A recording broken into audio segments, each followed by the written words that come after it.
The city lights bled into the harbor the night I watched my father dust something white into my wineglass. His fingers never trembled. His smile never slipped. The string quartet kept playing, the heiresses kept laughing, and my perfect sister reached for the flute he'd marked for me. I stood frozen, stem warming in my hand, tasting metal before I'd even sipped. They raised me to swallow everything, praise that never came, blame that always did. That night I decided the next thing I swallowed would be my own choice. They called us the Mercer family, old shipping money polished to a lethal shine.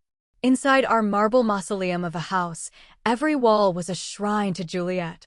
Her regatta trophies, her Harvard early admission letter framed in gold, her face on the cover of Junior League magazines. My photos existed too, State Chemistry Olympiad, National Environmental Prize finalist, but they were hung high in the back hallway where the staff parked their bikes, edges curling, half forgotten like receipts. When I was 14, I spent 3 months testing harbor runoff for heavy metals, mapping contamination on a hand-drawn grid while Juliet practiced closing arguments in the next room. I won the national prize. At dinner, Dad raised his glass and said, "Excellent work, Juliet, another perfect score on the LSAT practice." Mom asked if I could try smiling with my teeth next time the photographers came. My certificate went into a drawer. Juliet's new blazer got its own cedar hanger. College acceptances arrived. Juliet, Yale Law. Me, a full ride to study marine toxicology at a school no one in our zip code had heard of. Dad called it a charming hobby. Mom worried aloud that lab coats made girls look dowdy. When I turned down the summer associate position at Mercer Shipping, Dad stopped speaking my name entirely.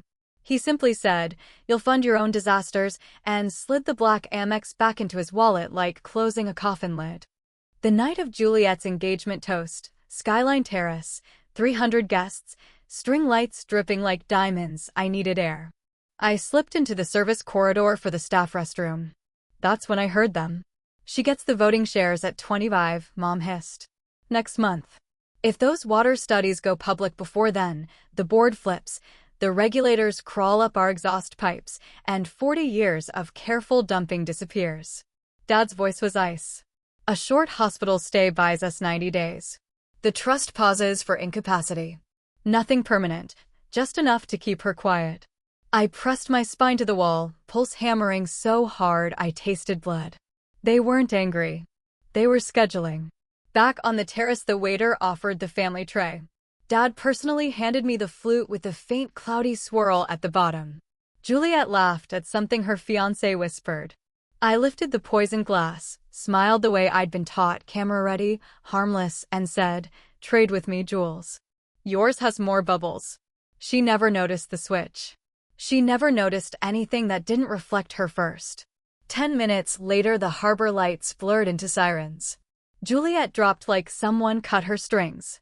Dad's roar of her name cracked something inside the night. Mom's scream was theatrical, perfect, useless. I knelt beside my sister, counting her shallow breaths, and felt nothing except the cold certainty that the story had finally turned the page without asking permission.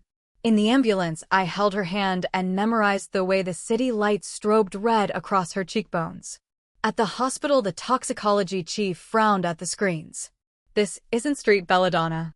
This is custom-synthesized scopolamine analog. Military-grade labs only." A friend from the party, someone who'd always liked the wrong sister, slipped security her phone footage. Dad's steady hand, the powder, my calm swap, Juliet drinking deep. The video looped on every detective's tablet like a confession in high definition. By sunrise, both my parents were in cuffs. Juliet woke to the sound of metal doors slamming down the hall.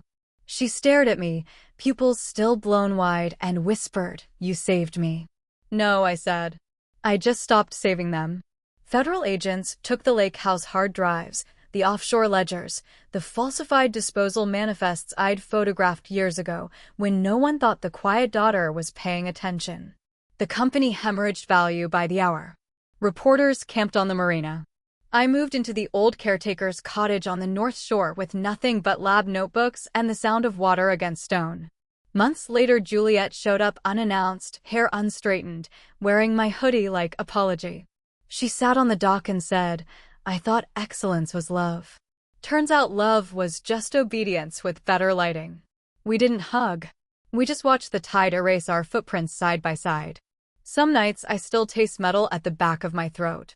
Some mornings I wake expecting the old silence, thick, expensive, suffocating.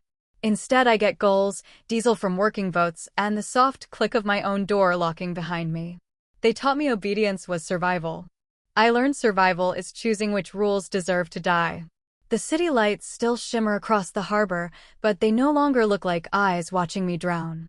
They look like a million small fires I finally walked away from without looking back.